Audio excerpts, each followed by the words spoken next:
At the beginning of this is the thing that has always confused me, and I can see why, because it's like, what came first, the chicken or the egg? When Christ first started his ministry, so John the Baptist baptized him with water. But see, Christ baptized people with the Spirit. So when he first started, that's when he was tempted for 40 days. But when he died, well, let's say this, when he rose up from the dead, he was tempted for 40 days. When he rose up among the walking spiritual dead, and he rose up among them, and when he got baptized, he was taken up to a high mountain up there at a moment's instant notice, and then he looked down at the pit where we're at from up there, where you guys are, the ones that came down from up there down here. Some of you with a little bit of a cocky attitude because Robin, you guys are just ants and we're going to stomp on you. And then we're leaving. We're going back up because we were promised to go back up. We were promised to go back up.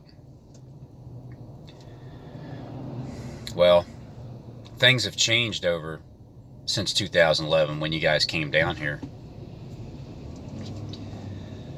So he was tempted for 40 days. I would just look at it like this. When Christ was walking the earth 2,000 years ago,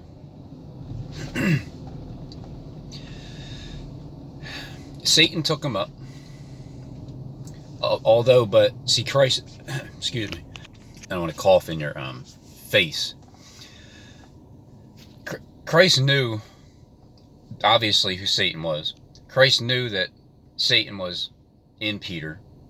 Christ knew that Judas betrayed him with a kiss when he seen him. But he also knew that it was for show, because it had to be shown. Man, craziest thing. I wonder how Christ knew that he knew. Like, when did he know? Who told him, anyway? How do you figure that out?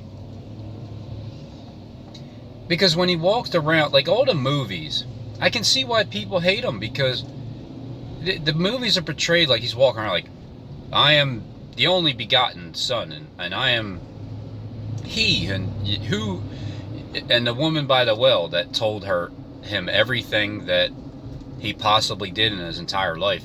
And then the woman went and told, because she had 5 husbands, and the one that is and was not, and there's one that's yet to come, and he is going to be of the 7th and of the 8th. That beast, that's a new animal, because that beast was created. But the ones before that, they weren't doing, it didn't work out for them. So Christ told her about all of her husbandmen.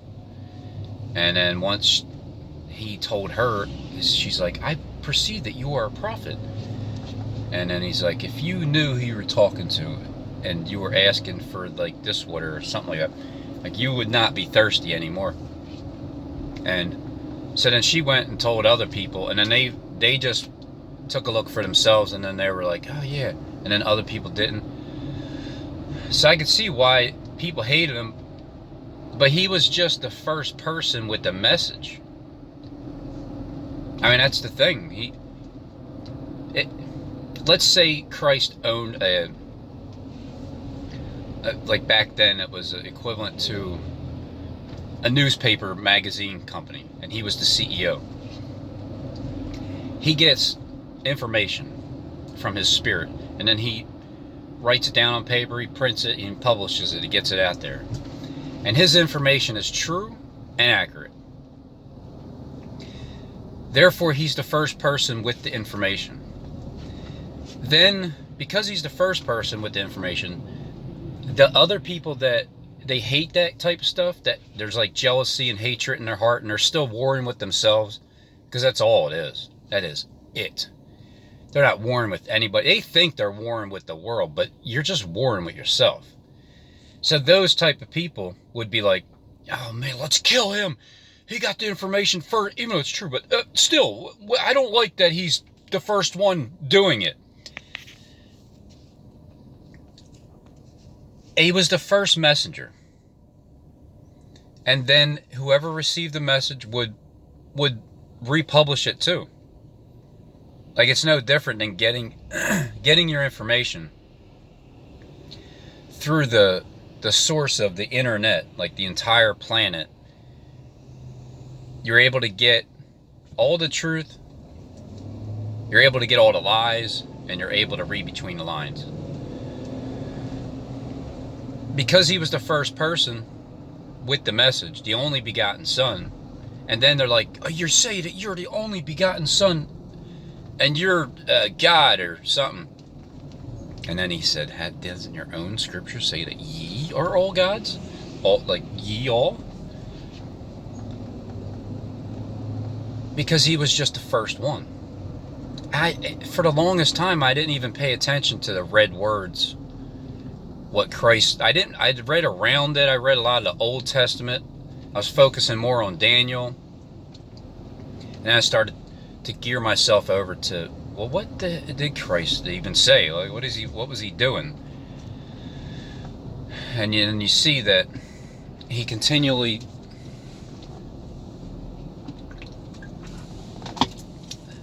just had information from his head, and everybody was asking where he's getting it from. And he would tell them, but they wanted to beat him to a pole. But the thing is, the leaders at that time, they knew Christ was telling the truth. And even when Pilate and Herod, even when he was brought to both of them, because his job was to reconcile both back together. So once he was finally brought to them, they're like, but you didn't do anything wrong. We've been stalking the entire time. We know he's telling the truth, you idiots. And the idiots are the ones that worked under them. Like, they were the kings, and their servants were the idiots. But not all of them. Just a certain amount of them. The ones that were warring with themselves inside of their own spirit, thinking they're fighting and battling with the world, but they're literally fighting themselves. It's a weakness that they don't realize because of the pride. They're too puffed up. As soon as you let that go, just drop everything, sever your feelings from your chest out, because that's where you connect your energy to other people. When you start caring about everybody, you got to separate that thing sometimes and just, where do you draw the line? I mean, it's like you care for everybody, but then what about all the other people you don't even know? There's so many people dying and suffering and accidents and pain, and like, if you're around them, you're going to feel horrible. And then where do you draw the line with caring?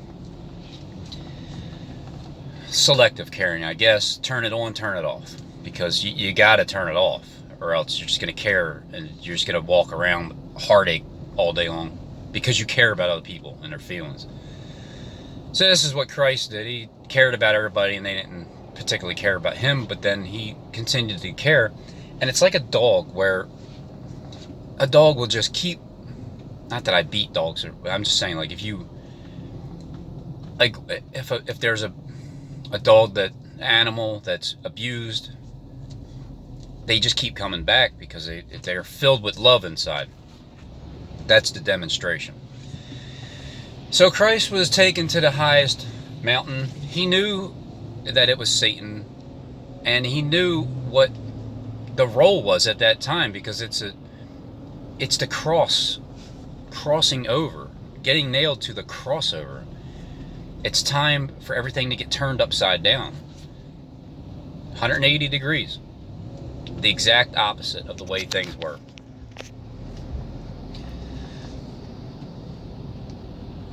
Christ rose from the dead. He rose. The beast, terrible one, rose from the sea. As soon as John the Baptist baptized Christ, that terrible one that people, oh man, him over there, he rose up from the sea, because you get baptized, you rise up from the sea. That's a demonstration. And then he was tempted for the 40 days. But when Christ rose from the dead at the end of his ministry, he was in for 40 days, same thing.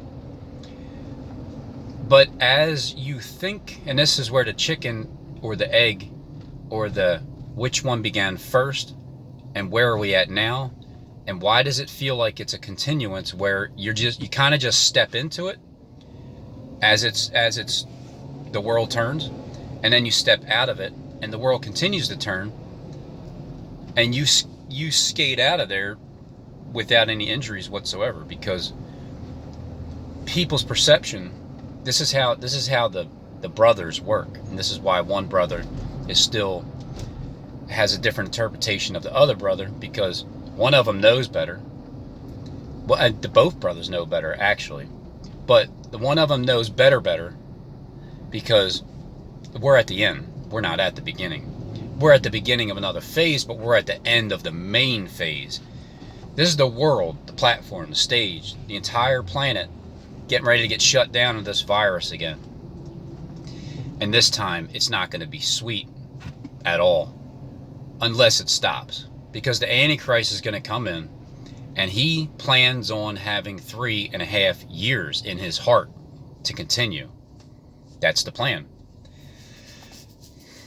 But Christ was tempted. At the same time when he rose from the dead, he rose from the sea. He was risen from amongst the dead. The dead, he healed the dead. He raised the dead, raised them up. Not one person was in the actual literal grave that Christ rose up and they awoken. Not one person was literally blind that Christ just spat on his eyes and like, all right, you're good now. Nope. It has nothing to do with literal healings. It's physical. It's spiritual. It's the physical healing is when your body starts feeling better because your mind is clearing up. You can literally make yourself sick.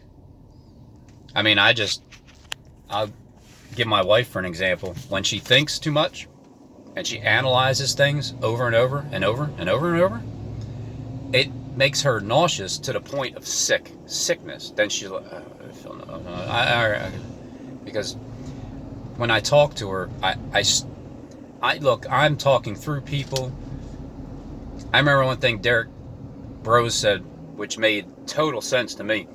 He's like, when you have a conversation, because I was talking about when I meet him, and he's like, it's not going to be that like you think, Robin. But anyway, whatever. I know you're stern and everything, but it's that thing where that those spirits are talking through somebody, and it's like, no, hold on, whoa, wait. No, you're not getting away with that, because it's not the person talking, it's the spirit. And they don't know that. That's the most frustrating thing. But you got to get them to know that. So there's times where my wife would talk to me and I'm talking straight through her to the spirit that's trying to, no, you have to say it. Say it. And it's like the most unnecessary thing that can start like irritation because the topic is a dead horse that you're beating. I can see if it's not a dead horse.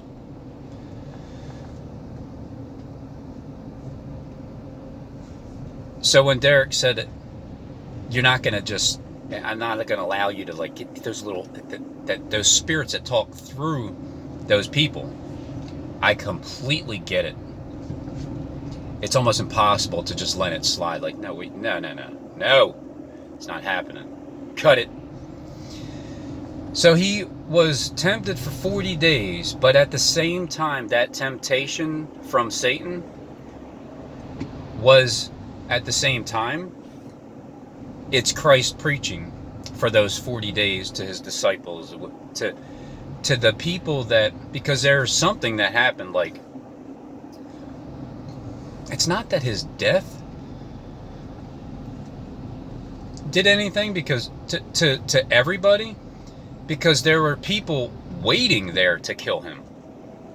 So that wasn't something that was like, even though he knew that he was going to be laid to rest in his, grave, and I think whoever came and got his body, was that Nicodemus or was it Joseph? I forget who it was. But man, they had like fresh linen and ointments and frankincense, and so it was almost like new clothing, like Kendon, a new changing of clothing that they gave him, and then they took him to the heart of the earth for the 3 days. So that's the disappearing of 3 days. The ones that killed him, the ones that crucified him, they were happy that happened. So I don't think anything, even for the 3 days, is like nothing in their hearts changed. But it was something afterwards that when he rose up, he was tempted for 40 days, and he was preaching at the same time of the temptation, because it all ties in together from the beginning to the ending. There is no beginning. There is no ending. That's my whole point. This temptation of 40 days from the beginning is the same as the end, because Christ rose from the dead both times, twice. He stepped in, stepped out. The world was continuing. He stepped in. The world continued. He stepped out. The world continued with his seed. The seed that he planted in the minds of the people that were following him for his ministry for the 3.5 years. And this is the trick that's being played, is, well, if you don't know that, if Christ didn't know that, he would have been played. Satan would have had his way. Lucifer would have done it better than him. But he knew better.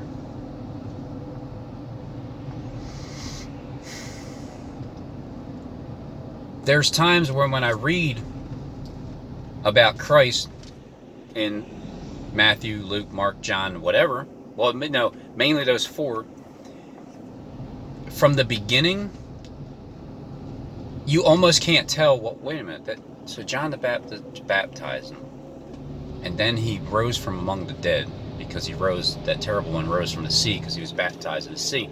But wait, I thought that was the ending of it, wasn't it? Isn't that the end part of it, where he rose from the dead? Yeah, he rose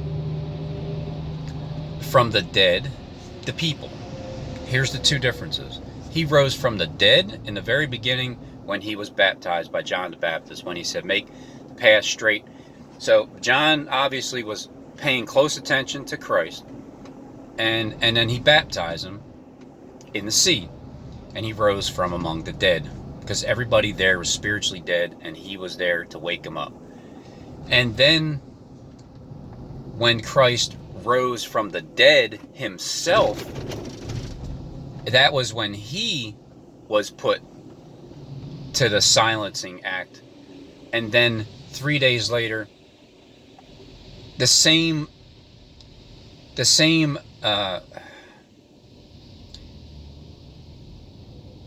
let's just say John the Baptist, even though they beheaded him because they wanted his head.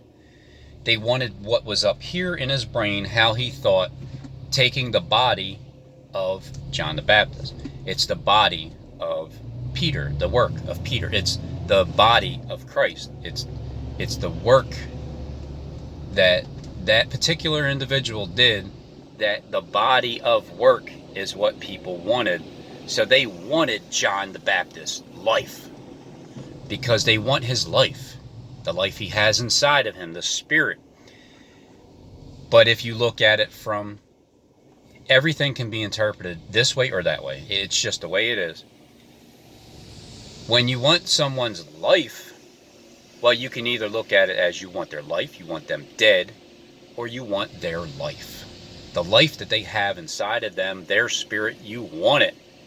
The head beheading, You want the head of John the Baptist? Well, of course you do, because he just baptized Christ, rising from amongst the dead out of the sea, that terrible one over there. And there's a lot of good information inside of John's head. So they want to learn from John the Baptist himself, alive. Literally alive. So John the Baptist,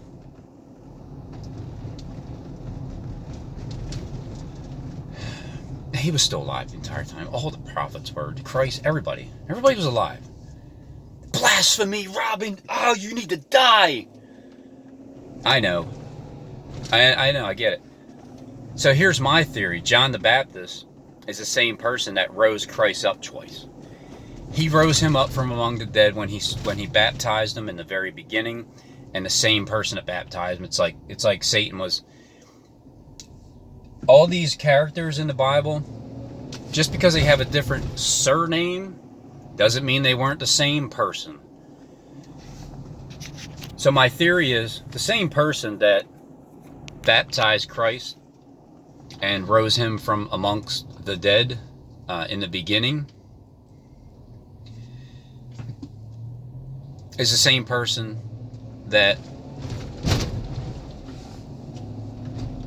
rose him from among the dead when he died. When Christ was silenced, it was a spirit that helped him raise back up. Because at first, Christ came out of nowhere, which is, who came first, the chicken or the egg? Well, Christ came out of nowhere, and he rose himself from amongst the dead in the beginning of his ministry. And then and this is why it's like a continuance from the beginning to the middle to the end. That's why is this the beginning of tribulation? No. We're in the middle of it. No, wait, we're at the end of it. No, we're at the end of it. Derek Rose is under the impression that we're in the middle of it. And he's correct, but for the sake of the elect, those days shall be shortened. So everybody's right. But when Christ started his ministry, like not when he rose from the actual sea of water that John the Baptist rose him up from, technically there was like 3 raisings from the dead. When Christ very first started his ministry, how did he start? How did he know to start? Where did he come from? I don't know. He rose from among the dead. The walking spiritual dead in the world, he rose up from it in the very beginning when he started. Then towards the middle of it, he rose from among the dead, again, from the sea, when John the Baptist baptized him. And then for 40 days, he was tempted by like the same person, because I heard that Satan was inside of John the Baptist as well. Because what happened was people thought John the Baptist was Christ. So until Christ came along, John the Baptist was doing the things that he thought was Christ-like. So he rose from the dead in the very beginning by himself. By himself. Here, I'll explain it this way. 3 raisings from the dead. Christ started at the very beginning, and he rose himself just out of nowhere. He started it from among the dead. Then he started to get people's attention. This is how John the Baptist even recognized him, because Christ made a lot of noise in Bethlehem and Jerusalem and all the other places that are out there. Even though it's all over here, because Israel is just a farce. It's a fake land. It's not really where Christ was at all. He was over here in America, in this land over here. Just my theory. I mean, don't hold me to it. But he rose by himself alone from the very beginning, by himself, just a spirit himself into the world, raising among the dead, walking amongst the dead, waking them up. Then he got the attention of the elite. He got the attention of Nicodemus, Pilate, Herod, all the leaders, and including the Pharisees and Sadducees, everybody that worked underneath of them, all those gang stalkers. Because gang stalking has been going on from the very beginning. He got everybody's attention, and then once John the Baptist realized that he must decrease and Christ must increase, then he baptized Christ with the water so he can rise up from among the sea. So Christ did the work for 3.5 years, the first 3.5, got the attention of everybody on the planet, and then was baptized by John the Baptist, which brought him to another level, up higher, being elevated up higher to the elite and the world leaders. So then that's when, because he rose from the dead twice, then at the same time, you have the death, burial, and resurrection of Christ, which goes back to the point where he rises up from the dead, but he has a little bit of help. He's hoping with a little bit of help, just like that tree over there in Philly that's broken and it's helped. It's like a silver lining. It's hoping with a little tree that's underneath of it as that big tree falls. To the angel of the church of Philadelphia, you have a little bit of strength. That tree to me is representing, it's a little tree holding up a big tree that fell. You got a little bit of strength.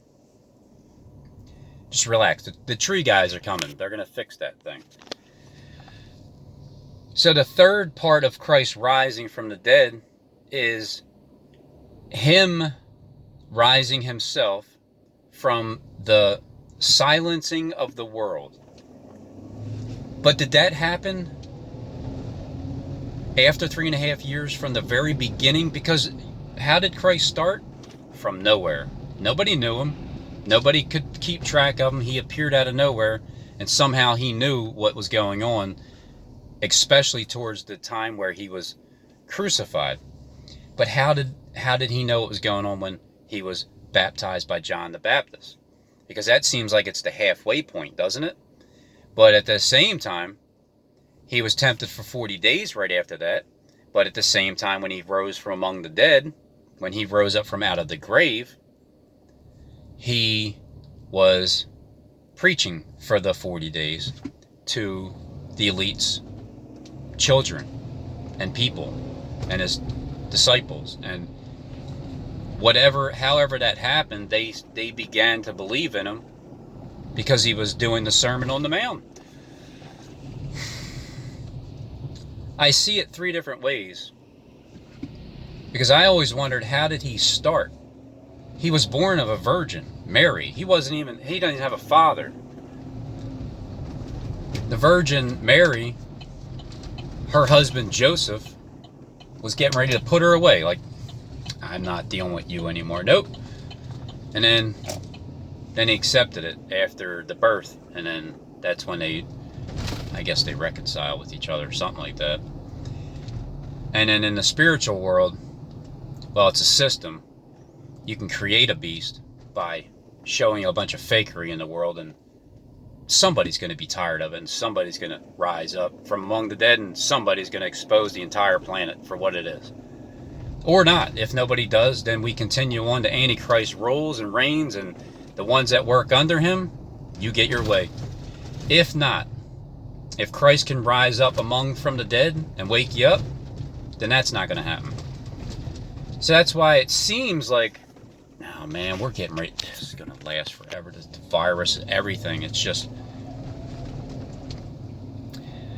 well, we're at the end.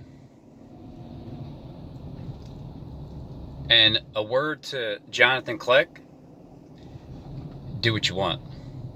Do what you feel like you need to do in your heart, because you already know it's on the right track.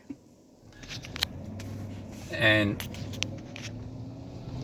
remember that time I took 7 days off, and I don't even care. I don't care. I don't care who says what, where, when, or how, or why. I'm taking off, and that's just what I'm doing. I don't care what Scripture says about anybody or anything. I am taking off. So if I was in the running for America's Next Top Messiah, I canceled myself out by not being a daily sacrifice every day, because I stopped. So there you go.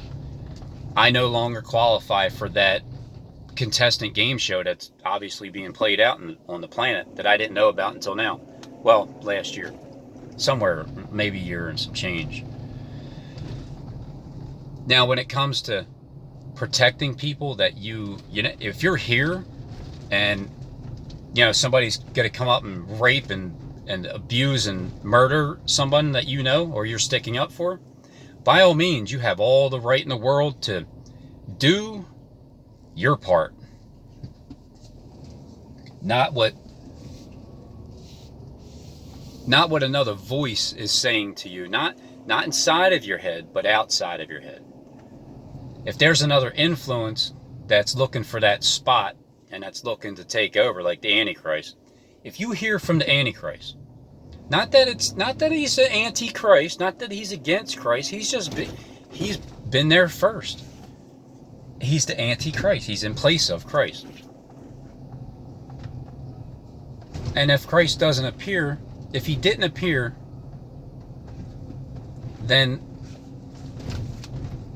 the Antichrist would have had his way. But he did appear, so the Antichrist didn't have his way at that time, and that's why things changed. So because my whole point is this, we're at the end, that's why. If we were at the beginning and you believed, or if we were in the middle, then the Antichrist would have a good point. He would have a good point. He would say, Jonathan Clegg, you cannot help anybody because you're going against everything. You're just not, it's not the way it's supposed to be. You're going to interfere with Bible prophecy. Well, I remember when I took 7 days off, I'm like, I don't give a shit about anything. I'm done with this. I need to go fast and calm down because I'm getting pissed and angry because Derek's making fun of me. And then things got a little better. But it's going to start up again. So do what you feel like you need to do. Click. So remember, if someone is left for dead and they're completely cut off, one man's trash is another man's treasure. If you see something that's worth salvaging,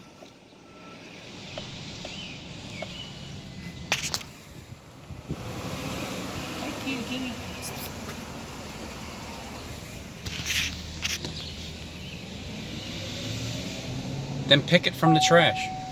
Remember, it was left behind.